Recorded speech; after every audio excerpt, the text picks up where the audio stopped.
The story Markus B is reading today comes from Funny Fables and Fabulous Fruzels, a Christian character treasury, by Michael Waite. This delightful book is full of hilarious laughter and important lessons. You'll love reading about the hysterical antics of these Bingles, Buzzles, and Fabulous Fruzels, and you'll learn exciting truths about God's Word. This and hundreds of other books, toys, and games are published by Chariot Victor Publishing. Look for these educational, inspirational, and fun products at your local Christian bookstore.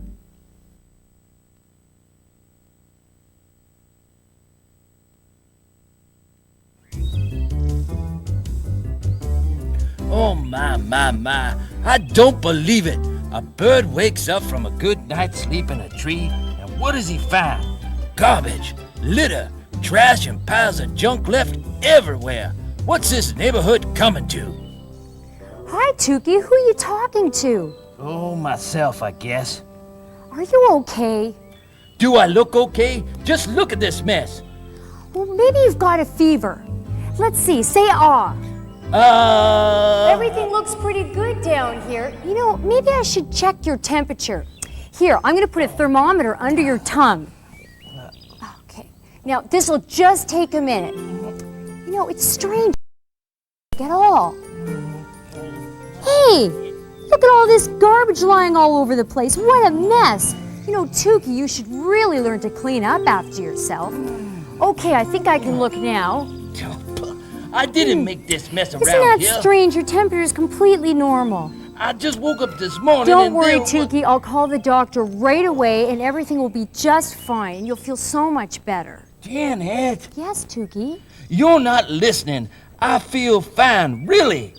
Oh, I'm so glad. You know, you have me really worried. You might have missed the Fabulicious day that's ahead.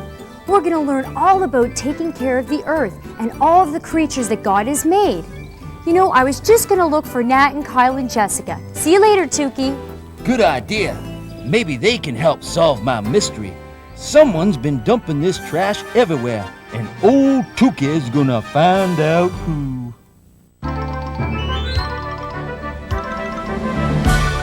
Hello. Good day. Nice to see ya. You're looking great. What a fabulicious day to be meeting. Come out and play. We've got smiles for every face. Try one on and take your place. Don't be leaving. Well, what do you know? Say, here's a letter that's just for you. It says, dear friend, we're glad you're here. And look, it's signed with lots of love from all of us. Hip, hip, hooray, let's shout and cheer.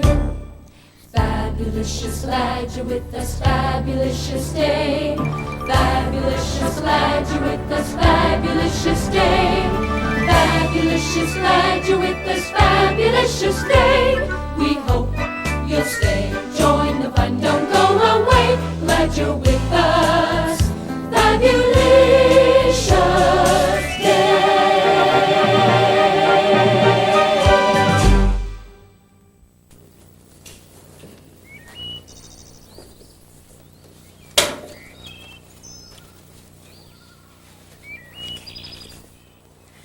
Is everybody ready for another Fabulicious day? Yeah. What's wrong, Tookee? Something awful's happened. Just look at this pile of garbage under my tree. It's a terrible mess. Oh, where did that trash come from? Maybe Homer can shed some light on this mystery. Great idea, Janet. Homer, wake up! Huh? Oh, Kyle? Oh, hi, kids. Hi, Janet. Hi. Homer, did you see anyone suspicious this morning? Like somebody dropping trash all over everywhere? I'm afraid I slept in a little too long this morning. I didn't see a thing. Look around, Homer. Someone's littered everywhere. Well, some people just don't know how important it is to take care of our world. Come on and sit beside me. You know, it reminds me about the time Teddy learned a lesson about taking care of things around him.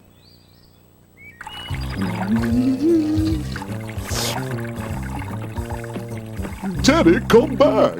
Turn me off. Hey, turn me off too. I think I'll watch TV. Now where is remote? Oh, there you are.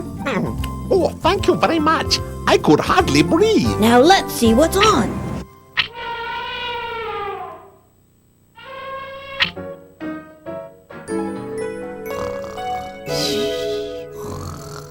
Teddy, wake up. You left me on and you're not even watching me. I know how you feel, TV. He left me and Tap on too. Again. I think we should teach Teddy a lesson. And I know just how we can do it.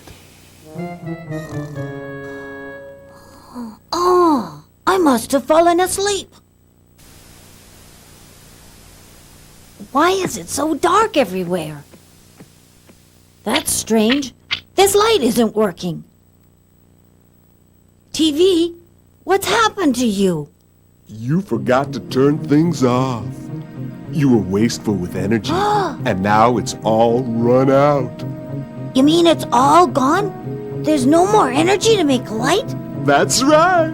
You should never leave things on for no reason. That's wasteful. What have I done? Oh no!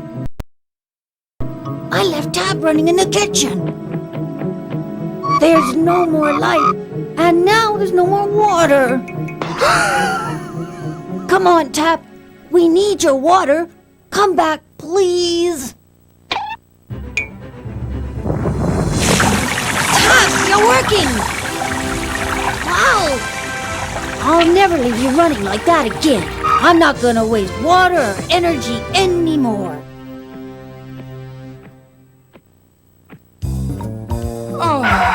Oops. Teddy never took those things for granted again.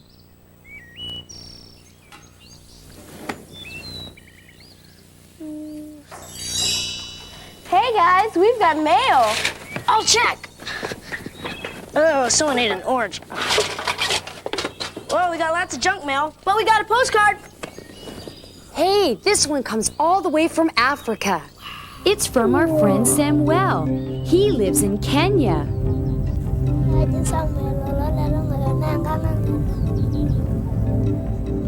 He says he helps his brothers take care of the family's cows.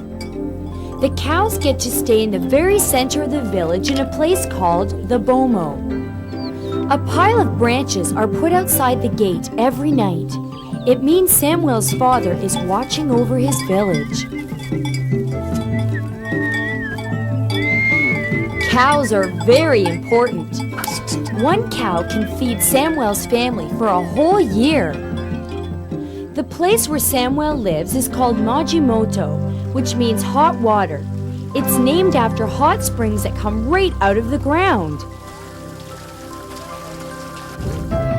Samwell says that he likes to spend time with his friends. He thinks they'll be great Maasai warriors someday. It's important for them to practice their hunting skills, so when they grow up, they'll be good hunters. Samwell likes his school.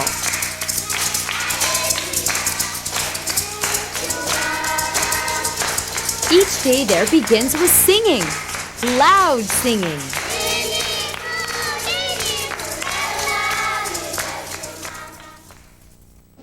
And everyone gets special help from the teacher. Samwell likes to draw. Sometimes he draws his mother.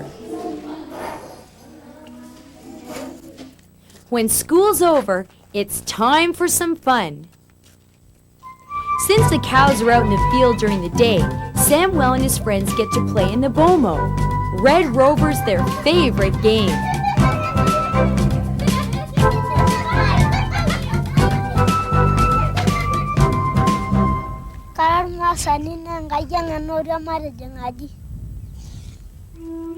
Samwell lives in a hut made out of mud.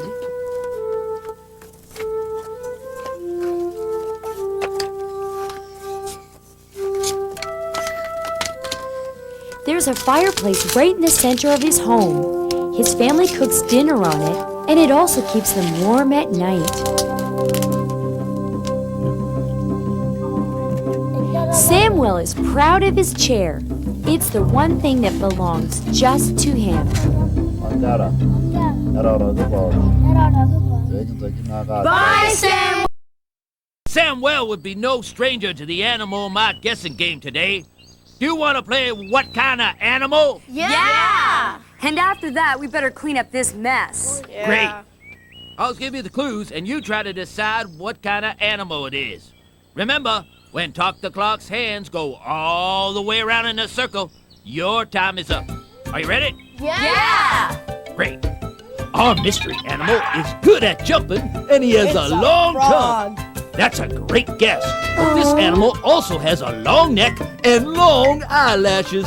Is it that big bird with long eyelashes? You guys are good, but this animal is not a bird, and it has leafy brown spots all over its body.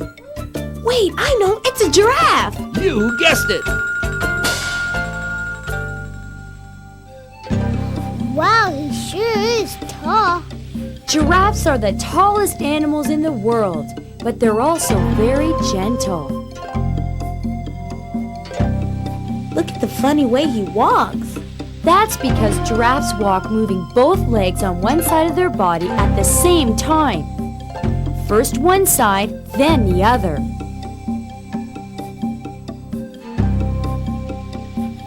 Since he's so tall, the only way a giraffe can get close enough to the ground to eat is to kneel or lie down. That looks comfortable.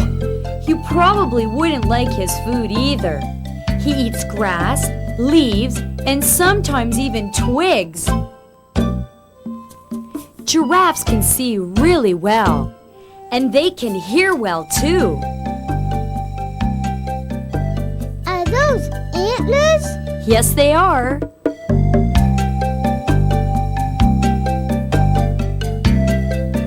Look up, up, up, way up. Ew. Look how long his tongue is. It is really long. He uses it to pull leaves off trees for a snack. Can you see his mane? It's short, red, and sticks straight up. It's hard to believe that this tall, very strong giraffe is actually one of the most peaceful animals on Earth. Whoa, and I thought you guys were tall. Giraffes are cool, aren't they? Look, there's more trash. Look over there! It's her, the little kid! She walks through the city all day long, dropping her trash on every lawn. She litters up and down on 9th Street, leaving a mess round everyone's feet. She's the little kid. Oh yeah, she's the little kid. Little kid's coming, gonna litter everything inside. Use candy wrappers and old pop cans, banana peels, tissue, and an old wrapping. She litters up and down on 9th Street, leaving a mess round everyone's feet. She's the little kid. Oh yeah, she's the little kid.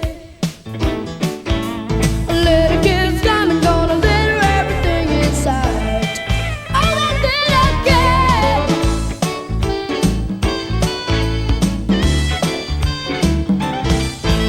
The little kid. The little kid. Litters everywhere she goes. Why does she do it? Nobody knows. There must be a reason for her selfish ways. I wonder if the little kid will ever change. She's the little kid. Oh yeah, she's the little kid. The little kid's coming, gonna litter everything inside. She's the little kid. Oh yeah, she's the little kid. Little kid's coming, gonna litter everything inside.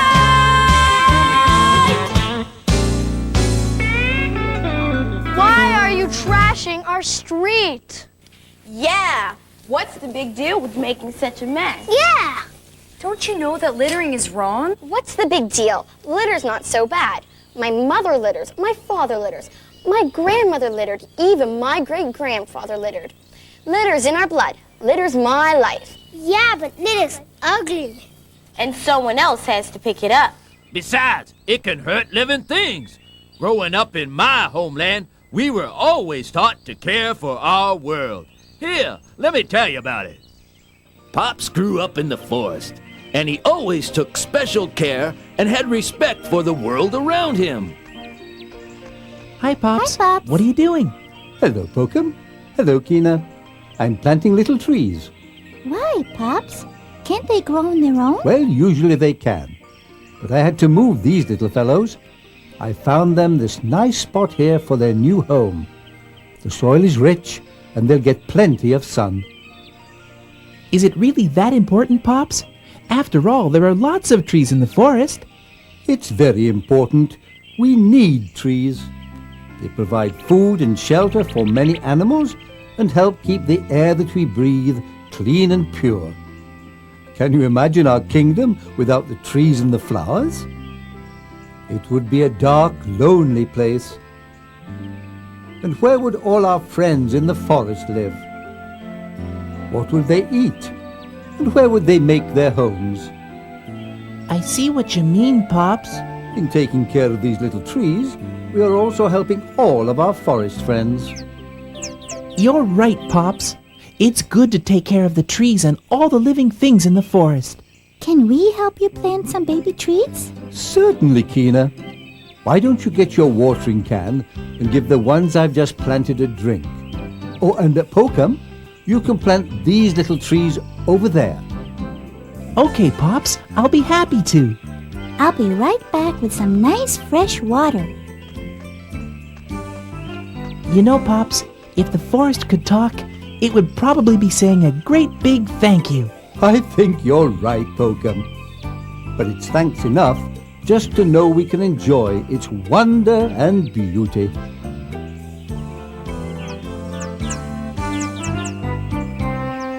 Listen, everybody. I've been thinking. I'm sorry for what I've done. I never thought that litter was so bad, that it could hurt living things. I guess sometimes we forget to notice the beauty of the world around us. See the beauty of the earth rising up to touch the sky. Children from their time of birth delight in all that greets their eyes. So we're thankful for each day we are given to run and play.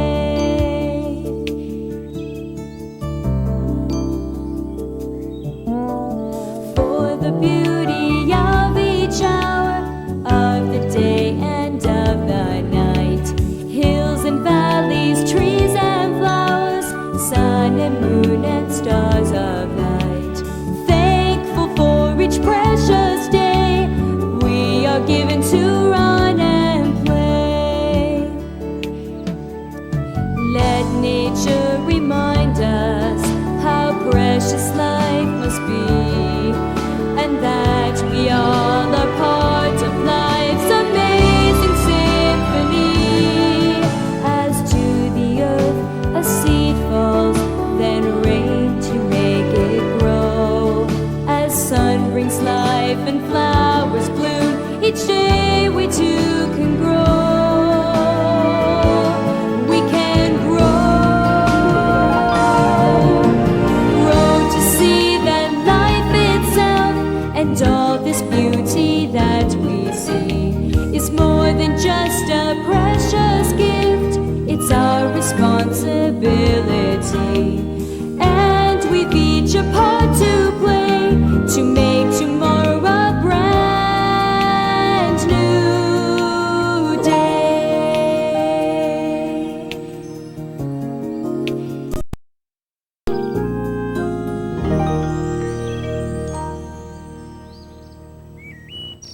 You guys are doing a great job. I've learned my lesson. I'll never litter again. I promise. All right, good decision. Do you think that I could be your friend? My real name is Christine. Sure you can, Christine. We'd be glad to be your friends. I'm so glad you decided not to litter anymore, Christine. Me too. Thanks for helping me understand that littering is wrong, and for being my friends. Well, we all feel better when we do our part to take care of God's good earth. Hey, what's that noise? It's Markus B. Markus is another friend. He tells cool stories. I wonder what kind of story he has for us today. Hi guys, how you doing? I met a gardener the other day who gave me these seeds. He says they're special. He told me that all you have to do is add water and yikes! Wow, can you believe it? Hi Marcus, can you tell me a story? Well, sure I can. And as a matter of fact, I think I've got one you'll like. It's about two little gnomes named Gneedle and Gnibb who love gardening. Oh, goody! In Green Gully Grove, in a tiny log home, lived a good little gardener named Gneedle the gnome. Just over the clover, a frog her friend Gnibb in a cottage of hay. And most every day the two gnomes would stay outside in their garden. Gneedle grew flowers that lit up at night, flickerworts, blinkins, and oh, what a sight! Glow roots which gleamed with a glimmering light. Gnibb grew a garden of musical flowers, drumbleweeds, boombas, great tooting towers, and hollyhocks humming to wee morning hours. Gneedle helped Gnibb with his seeding and weeding, and borrowed his tools, just some things she was needing. A small pair of clippers, some gardening slippers, a shovel, a pitchfork, a hose, and a hoe, and some Zumballoon dust, which made anything grow. Then in the evening, on every clear night, they'd sit by their gardens and watch with delight, as the blinkins and flickerworts lit up so bright, and the drumbleweeds drumbled, the big boombas rumbled, and hollyhocks pleasantly murmured and mumbled. Because of the beautiful sparkle and sound, not a thistle nor thorn could grow in the ground. One summer's day, Gneedle needed a pail, so she borrowed the bucket Gnibb kept on a nail. And as she was crossing the garden toward home, thwack went a rake and it smacked the poor gnome. Ouch! Hollered Gneedle, glaring at Gnibb, rubbing her noggin, her nose, and her rib. You left out this rake just so I would trip. Now look at my nose and my poor puffy lip. It's all your own fault. Gnibb snorted at Gneedle. And put back my bucket, you burgling beetle. They stared and they glared for a minute or more. Then they both stomped away, stormed inside, slammed their doors. If that's what he wants, Gneedle snorted, then fine. But until he's sorry, he's no friend of mine. Later that night, she heard pounding outside. So she looked out the window, and guess what she spied? Gnibb. He was building a big wooden fence. She thought for a moment, and then it made sense. Gnibb was so mad and his temper so bad, he was fencing out Gneedle. What a crafty old cad. Gneedle could hear all his hollyhocks hooting. Oh, how she hated that tweeting and tooting. So promptly she gathered some mortar and stone and got to work building a wall of her own. For 3 weary weeks, those two sniveling sneaks hoisted and hammered with dirt on their cheeks. And when they were done, they looked up in the sky. His fence and her wall stood 100 feet high. Not a sight nor a sound could ever get by. Gneedle plopped down on her doorstep and scowled. I won't have to look at him now, growled. Then she glared at the ground and bitterly frowned, for all of her flowers had withered and browned. All but one sprout, just a leaf peeking out, and that would die too, Gneedle hadn't a doubt. So she shuffled to bed with an ache in her head, and while she was sleeping and silently weeping, a thicket of thistles came quietly creeping. Bitterbrush briar and nip-nasty nettle began to take root and to shoot and to settle. When Gneedle awoke, they had grown up the wall. They had sprawled, they had crawled, they had covered it all. They filled up the sky with their thistles and thorns, and the sun could not shine through those horrible horns. Gneedle sat down on her porch in the gloom and wished she could hear just one Boomba plant boom. She thought about Gnibb, how they used to have fun, how they used to have gardens that grew in the sun. She wondered and wondered, "Oh, what have I done?" She noticed Gnibb's stuff, all that stuff in a stack, all the stuff that she'd borrowed and never brought back. "It's my fault," she sniffled. "I've lost my best friend. If he knew I was sorry, this whole mess would end. But the wall is too high, with those thorns in the sky." And she sat on her doorstep and started to cry. And that's when she saw it, all covered with rust, Gnibb's little can full of Zuma Bloom dust. Her one tiny chance that the last of her plants would live to grow up and to glow and to dance. So she ran to her garden, all buried in briars. She propped up her glow root with branches and wires and sprinkled Zuma Bloom over the ground. She weeded and watered and stirred it around. Through the hot hazy day and the chilly night air, she showered that flower with love and with care. Till sorrow and sleepiness clouded her eyes, and she drifted in dreams of forgotten blue skies. She awoke to the shock of a bright yellow glow. She climbed to her feet, startled and slow. And there in the air, her flower so fair was shining and shimmering, bright as a prayer. The sky filled with creaking and crackling and crumbling. The briars were dying, the fences were tumbling. With one mighty crash, the whole wall toppled down and tangled together with weeds on the ground. Out of the smoke, with a shout and a smile, came jolly old Gnibb, hopping over the pile. "Gnibb!" Gneedle cried, with her arms open wide. "Won't you forgive all my meanness and pride?" And as they forgave one another with hugs, the sand and the grass and the thorn-eating bugs swallowed up all of the bitter brush weeds, the roots and the shoots, and even the seeds. So now in the forests of Green Gully Grove, you'll find our two gnomes by their homes in the cove. Their hollyhonks, boombas, and blinkins are growing, and hooting and tooting, and gleaming and glowing. But there's no fire nearby, and if you'll look closely, you'll figure out why. I like that story, Marcus, and I'm glad Gneedle and Gnibb said they were sorry and became friends again. I'd like to be your friend, Tree. Oh, you would? Goody! Oh, I'm sorry. Are you okay, Marcus? It's okay, Tree. We're friends, remember? Let's wave goodbye to all our friends. See you real soon. Bye, Marcus! Marcus and the tree are great friends now. That's great. We can be friends to the trees and all of God's creation. Remember what Pop said? In taking care of these little trees, we are also helping all of our forest friends. You're right, Pops. It's good to take care of the living things in the forest. Can we help you plant some baby trees? Certainly, Keena. Why don't you get your watering can and give the ones I've just planted a drink? Oh, and at Pokum, you can plant these little trees over there. Okay, Pops. I'll be happy to. I'll be right back with some nice fresh water. Planting trees in the forest is nice, but what can I do where I live? You've been helping today already.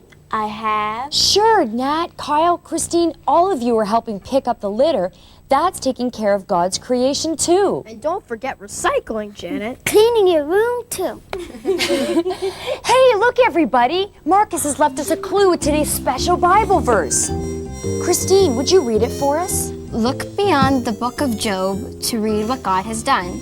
After chapter 23, start at number 1. Let's see.